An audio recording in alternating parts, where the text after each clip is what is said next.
नमस्कार. श्री स्वामी समर्थ.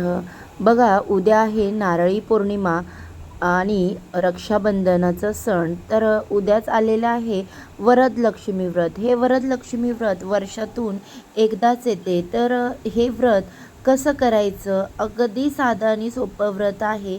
याची काही देखील जास्त अशी पूजा मांडणी नसते.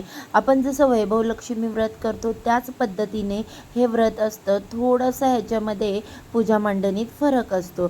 तर हे व्रत कसं करायचं, कधी करायचं, कोणती पूजा वगैरे मांडायची कशी, तर याबद्दलची संपूर्ण माहिती मी माझ्या यूट्यूब चॅनेलवरती अपलोड केलेली आहे. तर या व्हिडिओच्या खाली मी लिंक देत आहे. नक्की व्हिडिओ तुम्ही बघा.